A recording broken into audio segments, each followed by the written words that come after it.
بسم اللہ الرحمن الرحیم۔ السلام علیکم۔ اللہ کے نبی مسجد میں بیٹھے ہوئے تھے۔ ایک صحابی آئے اور کہا، یا رسول اللہ میری شادی کروا دیں، میں بہت کالا ہوں اور بدصورت بھی ہوں، تو مجھے اپنی لڑکی ہی کوئی نہیں دیتا۔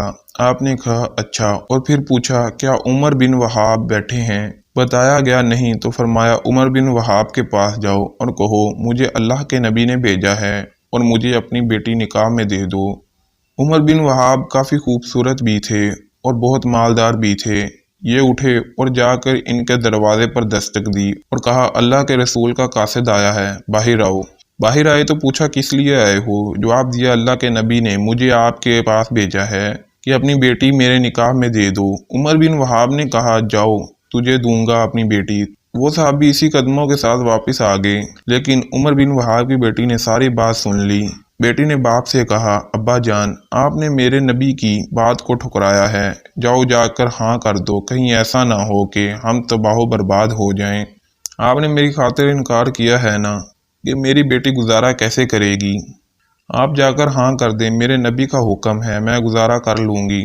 عمر بن وہاب مجلس میں آئے۔ وہ صحابی پہلے مجلس میں آئے بیٹھے تھے۔ اللہ کے نبی نے عمر بن وہاب کو دیکھا تو کہا عمر بن وہاب، آپ نے تو ہماری بات ہی ٹھکرا دی۔ کہا یا رسول اللہ میں نے نہیں ٹھکرائی، میں حاضر ہوں۔ یا رسول اللہ آپ میری بیٹی کا سعد کے ساتھ نکاح پڑھا دیں۔ 400 درہم حق مہر طے ہوا۔ آپ نے فرمایا سعد اپنی بیوی کو لے جاؤ۔ کہا یا رسول اللہ پیسے کہاں سے لاؤں؟ میرے پاس تو حق مہر ادا کرنے کے پیسے ہی نہیں ہیں۔ آپ نے فرمایا تم عبد الرحمن بن عوف کے پاس جاؤ اور ان سے کہو کہ اللہ کے نبی نے مجھے بھیجا ہے اور وہ تمہارا کام کر دیں گے۔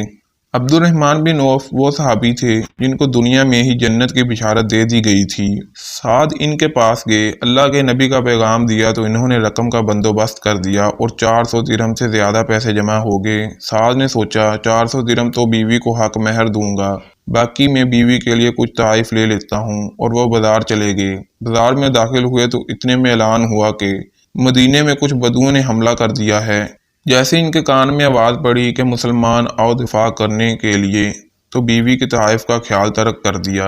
ایک گھوڑا اور تلوار خریدی اور لشکر میں گھس گئے۔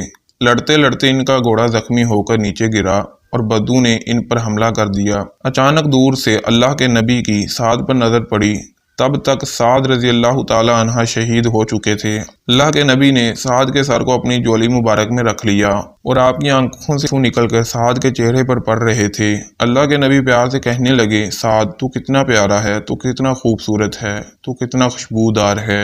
پھر آپ مسکرائے اور فرمایا رب کعبہ کی قسم، سعد حوض کوثر پر پہنچ گیا ہے۔ ایک صحابی نے پوچھا یا رسول اللہ ابھی آپ رو رہے تھے اور پھر آپ اچانک مسکرا پڑے ہیں، یہ سمجھ نہیں آیا۔